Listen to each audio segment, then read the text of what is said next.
Syekhuna, Syekhuna, Syekhuna. Nah, sekarang keluarganya Muhammad bin Abdul Wahab itu anak cucunya dikasih nama Ali Syekh. Ali Syekh itu maksudnya ya keluarganya Syekh Abdul Wahab itu. Terus kalau keluarganya Suud dikatakan Ali Suud, Abdul Maziz Ali Suud, Faisal Ali Suud. Dan ini kedua-duanya itu bekerjasama mendirikan kerajaan Saudi itu mulai awal.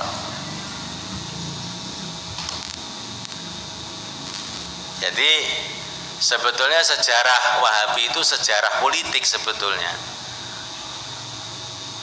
Penuh dengan perang, penuh dengan darah.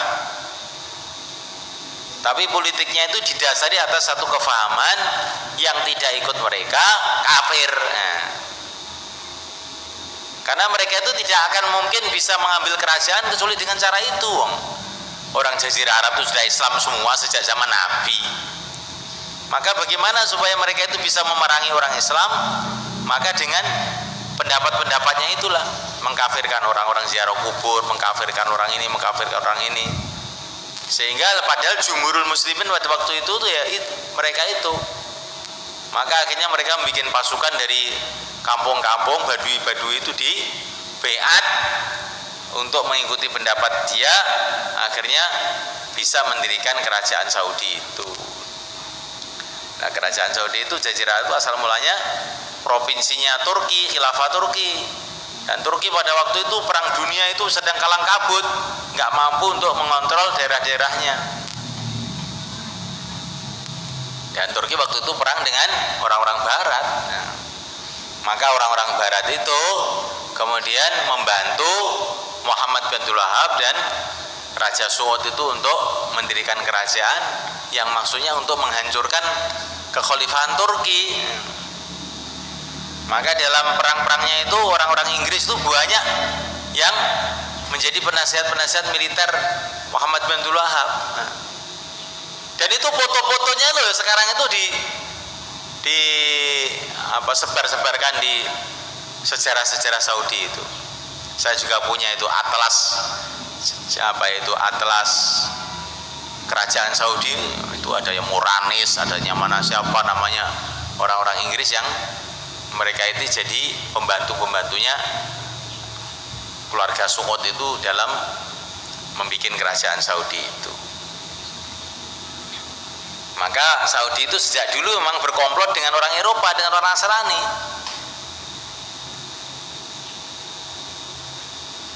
Kamu jangan bisa ditipu kayak Saudi itu anti Barat. Ya, dia itu komplotan Barat sejak dulu.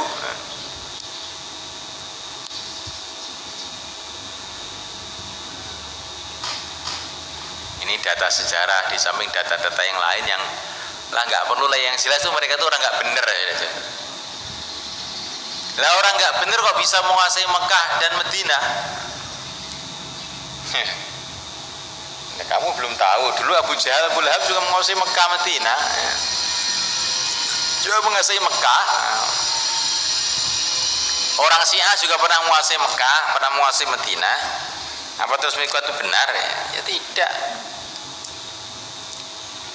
Dan yang dikuasai itu hanyalah pemerintahannya, politiknya. Tapi kalau rakyat yang Sunni masih banyak di Mekah itu.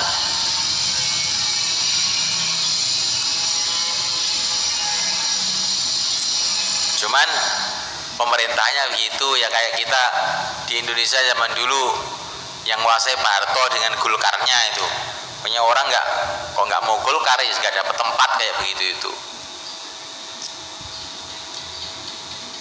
Ya sekarang kalau setelah Golkar buyar ya lain lagi suasana. Nanti kalau kerajaannya robah ya ganti lagi suasananya itu.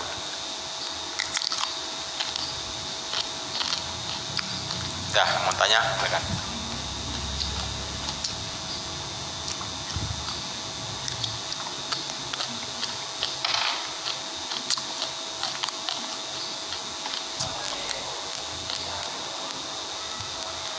Kali coba.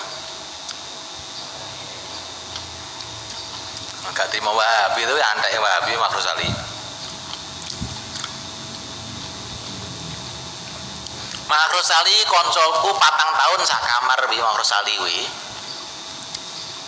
Mondoke ning Langitan, ya asale yo pondokan.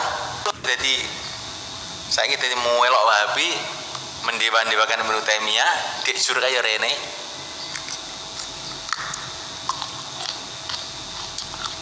Berarti mau Wahabi, antek Wahabi.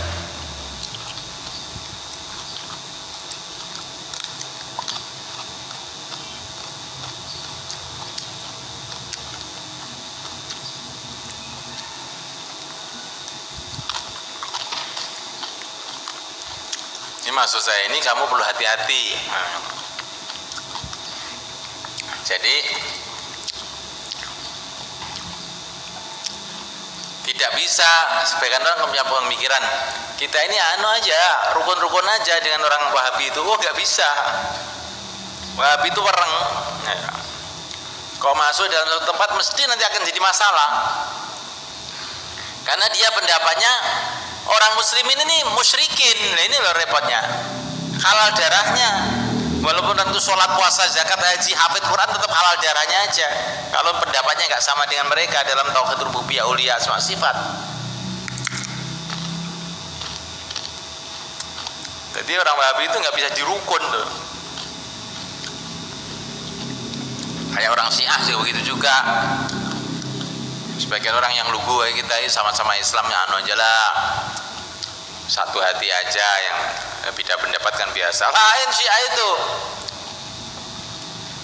Syiah itu tidak akan bisa diajak rukun sebelum kamu mengkafirkan Abu Bakar Umar radhiyallahu anhu. Orang yang tidak mengkafirkan Abu Bakar Sayyidina Umar dianggap tuh musuh paling terbesar.